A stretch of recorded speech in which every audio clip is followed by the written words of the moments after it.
Olá você, seja bem-vinda, seja muito bem-vindo. Pauta Aberta desta quinta-feira, dia 13 de janeiro de 2022, está no ar. Em mais um dia em que o planeta registra recorde na confirmação de novos casos de Covid-19 em apenas 24 horas. Este vai ser um dos nossos assuntos. A você de casa, sempre ligado aqui na TV Evangelizar, muito obrigado pelo carinho da sua companhia. Vamos juntos a partir de agora com outros destaques desta quinta-feira. Em Ouro Preto, no solo encharcado, o desmoronamento de um morro põe abaixo edifício histórico construído no século XVIII na cidade. Chega ao Brasil o primeiro lote de vacinas da Pfizer destinadas a crianças de 5 a 11 anos de idade. São 1.200.000 doses que já começaram a ser distribuídas pelos estados do país. Os números do IBGE divulgados nesta quinta revelam, depois de 2 períodos em queda, o setor de serviços avança em novembro, com destaque às atividades ligadas à tecnologia. E prepare-se também para um passeio incrível hoje, cheio de histórias e delícias, para uma rota que ganhou até prêmio internacional. É a Rota do Enxamel, na lindíssima cidade de Pomerode. Fique aqui ligadinho com a gente que o Pauta Aberta desta quinta-feira já começou.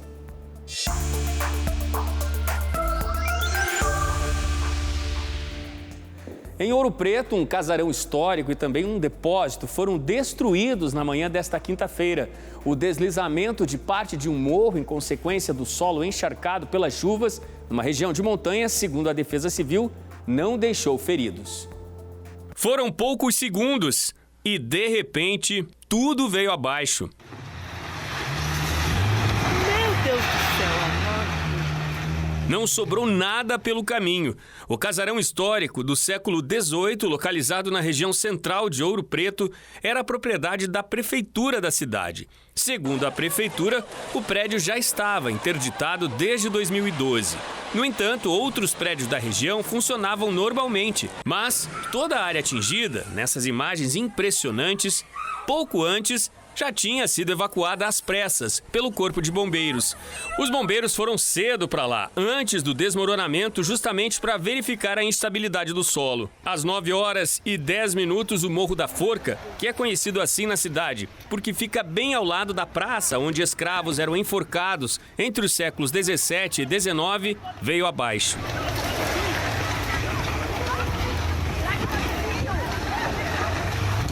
Muito perto deste ponto funcionam um restaurante e um hotel. Os bombeiros continuam a inspecionar as condições do solo, que está muito encharcado, e afirmam: há chance de mais deslizamentos e, com isso, infelizmente, também a possibilidade de mais prejuízos, inclusive de que tanto o hotel quanto o restaurante tenham as estruturas atingidas. É muito triste, né, a gente observar todas essas imagens que acabamos de mostrar aí, mas também é importante a gente destacar, hoje não houve feridos, né, apesar desse acidente, desse desmoronamento tão grave. E outro detalhe, esse edifício histórico aí havia sido restaurado, né, no começo do século XXI aí, no começo da década passada, e estava interditado desde 2012 já por condições difíceis naquela região, né, porque o solo é muito úmido e há riscos de desmoronamento, isso desde 2012. O município de Ouro Preto, na região central de Minas, onde aconteceu esse desmoronamento, é apenas um dos mais de 370 no estado, onde já está decretado o estado de emergência. O decreto da prefeitura em Ouro Preto foi assinado no último domingo. Um dia antes, um homem de 55 anos foi soterrado, depois de um outro deslizamento de terra. O corpo dele foi encontrado na última terça-feira. Muito tristes, né, todos esses episódios que trazemos sobre o que está acontecendo em Minas Gerais.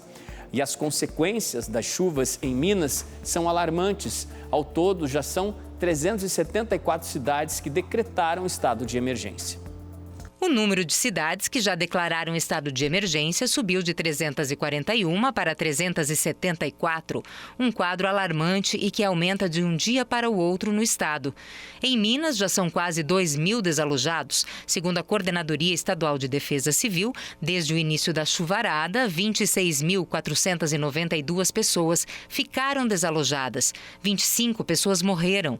A última vítima das enxurradas foi um homem que andava a cavalo na área rural do município de Claro dos Poções, norte de Minas. O corpo só foi localizado hoje, depois de 3 dias de buscas. A população atingida no estado precisa de ajuda e você pode fazer a sua parte. As doações podem ser levadas a todos os batalhões, quartéis e bases comunitárias da Polícia Militar e do Corpo de Bombeiros e nas delegacias da Polícia Civil. E em Belo Horizonte, as entregas podem ser encaminhadas também para o posto de coleta do Serviço Social Autônomo, que fica na Avenida Cristóvão Colombo, 683, no bairro dos Funcionários, na capital mineira.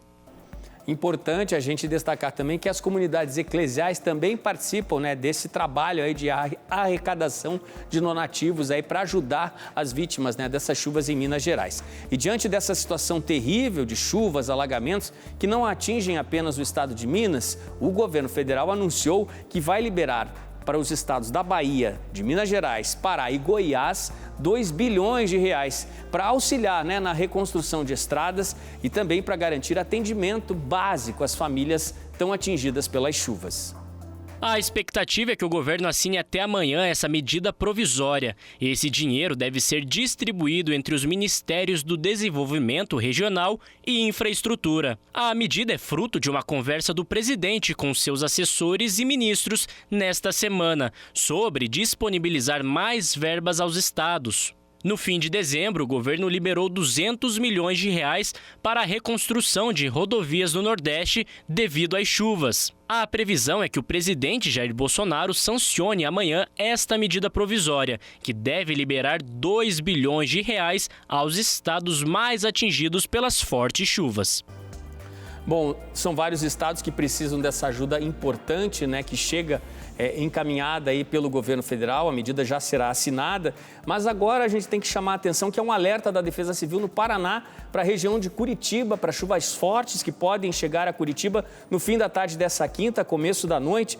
O período, de acordo com informações que chegam para nós da Defesa Civil, é de que a explicação é que a precipitação pode chegar na região de Curitiba a 30,3 milímetros e há orientações, se começar a chover, a expectativa é que as pessoas aguardem um pouco mais, né? O momento da chuva forte, aguardem em casa, não saiam de casa. Se aumentar a chuva, tentar ficar em local seguro, esperar ela passar, evitar se abrigar embaixo de árvores, principalmente por causa do risco de ocorrência de raios. Dentro de casa, evitar mexer nos celulares. É importante também um alerta aqui sobre recolher o lixo colocado para coleta, para evitar o entupimento nas ruas, principalmente, né, em caso de temporais. Caso de emergência, entrar em contato com a Defesa Civil em Curitiba, o telefone é 199. Se precisar comunicar à Prefeitura sobre estragos, também é um telefone indicado e orientado aqui, é o telefone 156 da Prefeitura de Curitiba. E na economia do país, mudando de assunto agora, né? O setor de serviços retomou o crescimento. Os números de novembro, divulgados hoje pelo IBGE, mostram que depois de 2 meses de retração nas atividades, o avanço chegou a 2,4%.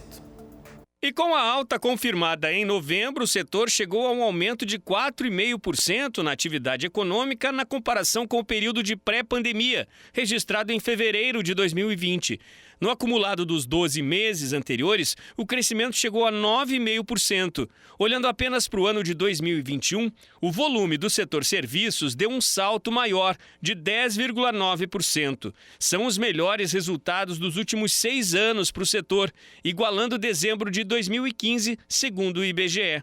Entre as atividades avaliadas que compõem o grupo Serviços, merecem destaque os avanços em serviços de tecnologia da informação, 10,7%, transporte aéreo, 7,6%, serviços de informação e comunicação, com alta de 5,4%, e serviços prestados às famílias, com 2,8%.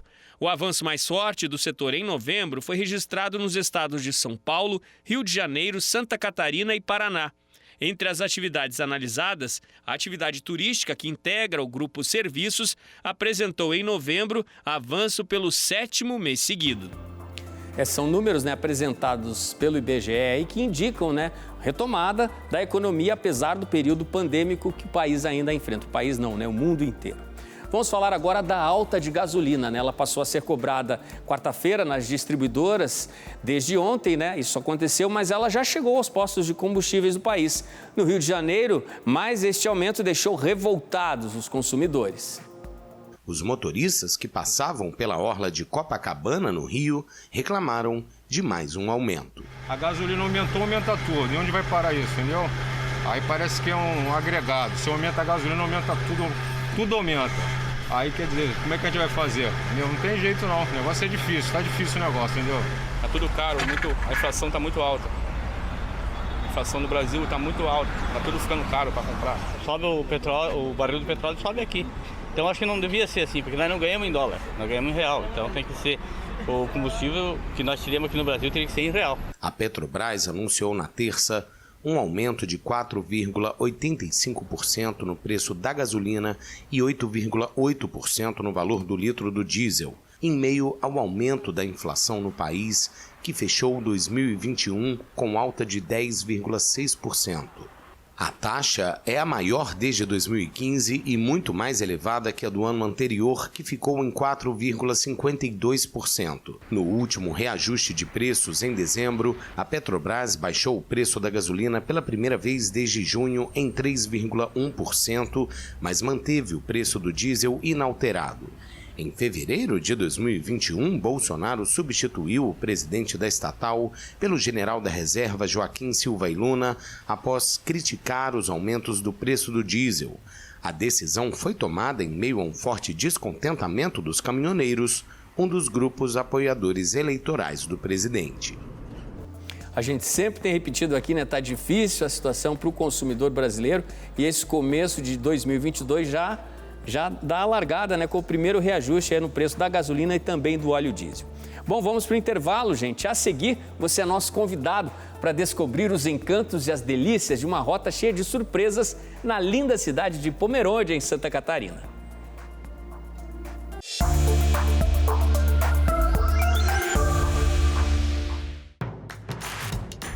Não perca mais nenhum vídeo da TV Evangelizar. Inscreva-se agora.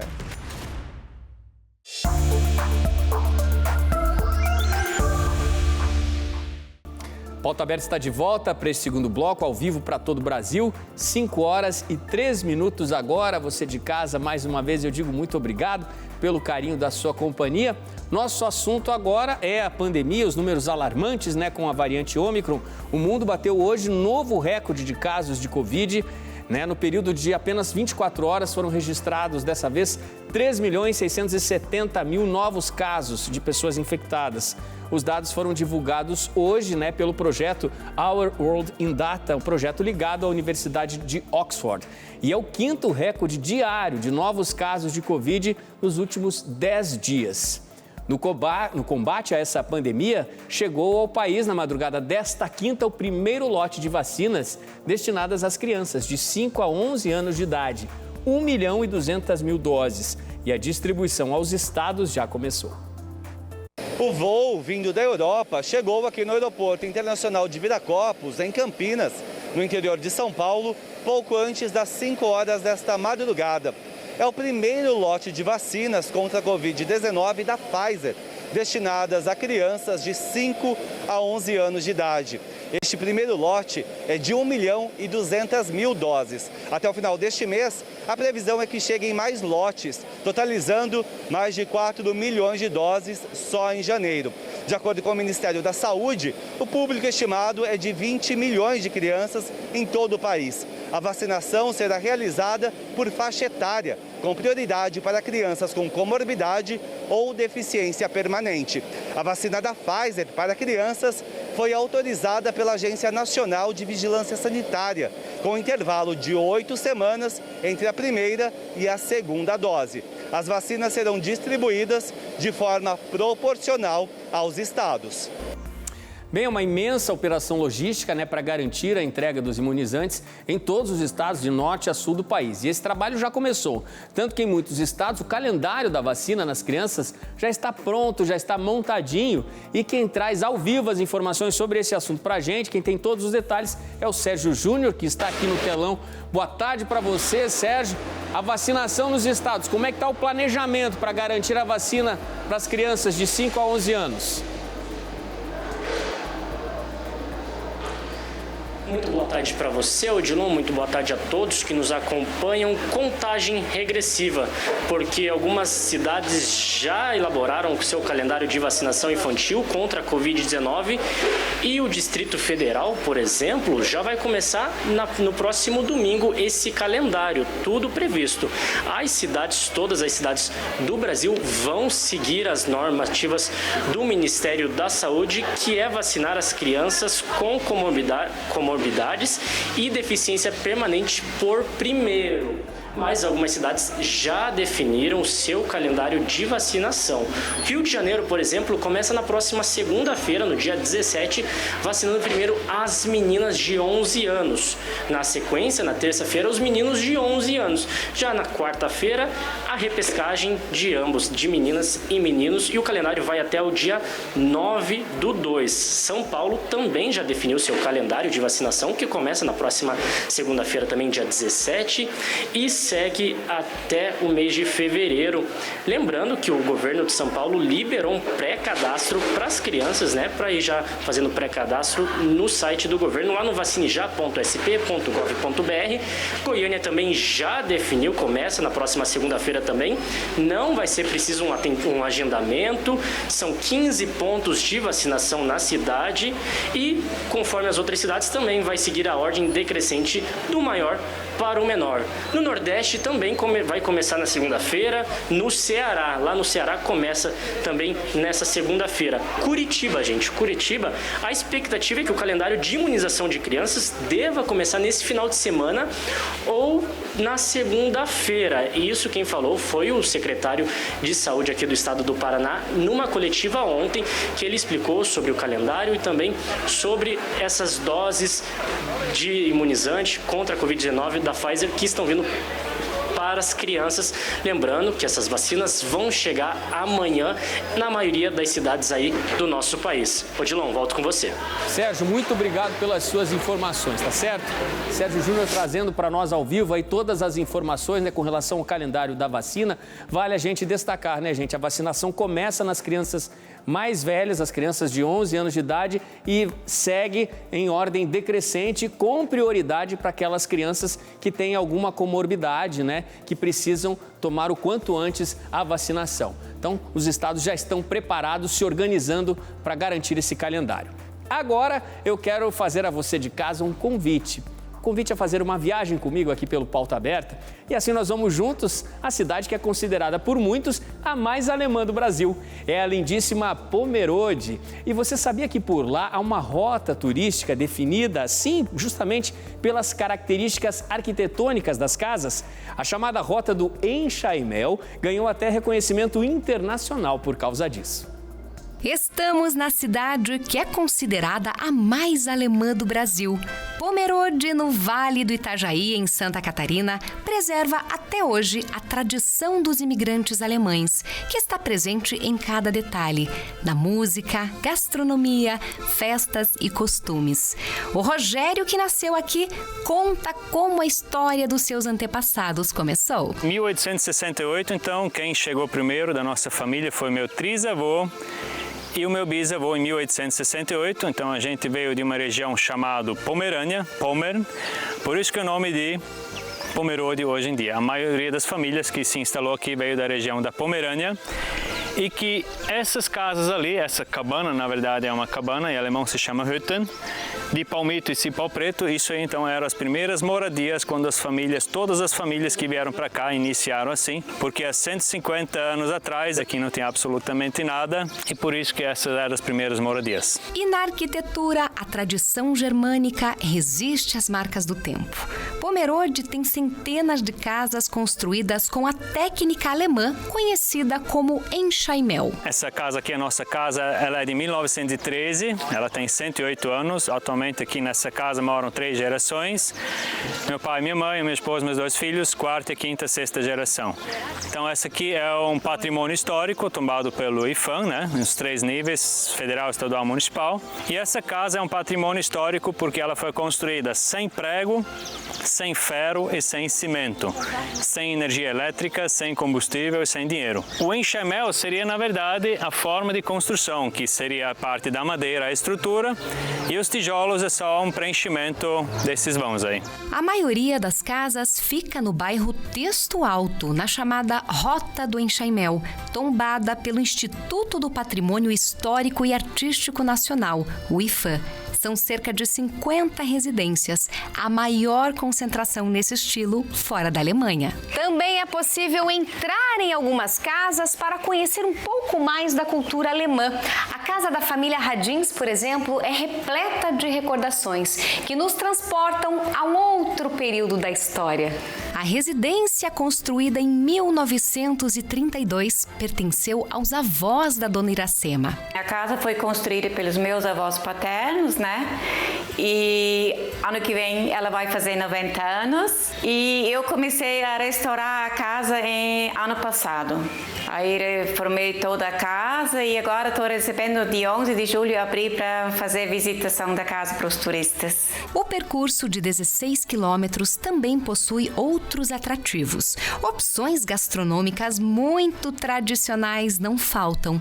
As receitas da Dona Elia ultrapassam gerações. Bem típico alemão é a cuca, o stollen e mesmo os biscoitos são biscoitos que eu já fazia com a minha oma. A oma fazia, né, que é a avó, no caso, né? E a minha mãe aprendeu também dela, eu aprendi da minha mãe e mesmo assim eu estou continuando para levar as minhas filhas junto comigo no caminho. Elas têm que aprender comigo. Os turistas, é claro, se sentem privilegiados por vivenciar essa riqueza cultural. Conhecer uma cultura tão diferente do que a gente vê lá no Nordeste, em Recife, e está sendo incrível a experiência de conhecer tanto a questão ambiental, a arquitetura, então está sendo bem enriquecedor para a gente e para as crianças. O que me chamou mais a atenção um pouco os costumes das pessoas, que são diferentes, não? Cada cultura é diferente, então o italiano um, o alemão outro, as comidas principalmente. E tanta tradição foi reconhecida. A Rota do Enxaimel recebeu o selo internacional de turismo da Organização das Nações Unidas. Foram 170 destinos inscritos, apenas 41 selecionados. A Rota é a única representante brasileira, eleita uma das melhores vilas turísticas do mundo. Congratulations to Texto Alto and to Brazil. É o coroamento de todo esse trabalho e a gente já percebe que a partir do momento em que nós conquistamos esse certificado, esse selo da Organização Mundial de Turismo, as pessoas que vivem aqui já encaram suas propriedades de outra maneira. Então eu acredito que o turista que vem aqui aprende, sai daqui com alguma coisa que faz ele perceber a importância, o contato com a natureza e com a cultura alemã. E quem vive por aqui não esconde o orgulho de ver até onde as origens chegaram. Eu sempre amo falar das nossas culturas alemãs, dos nossos pais, como a gente vivia tudo, né? Isso agora faz tudo parte do prêmio da Rota, que a Rota ganhou. A partir do momento que você consegue tirar um sustento disso ali, você preserva isso aí. E a partir do momento que você sabe quem você é ou da onde que você veio, você dá muito mais valor para aquilo que você é, para aquilo que você tem hoje em dia.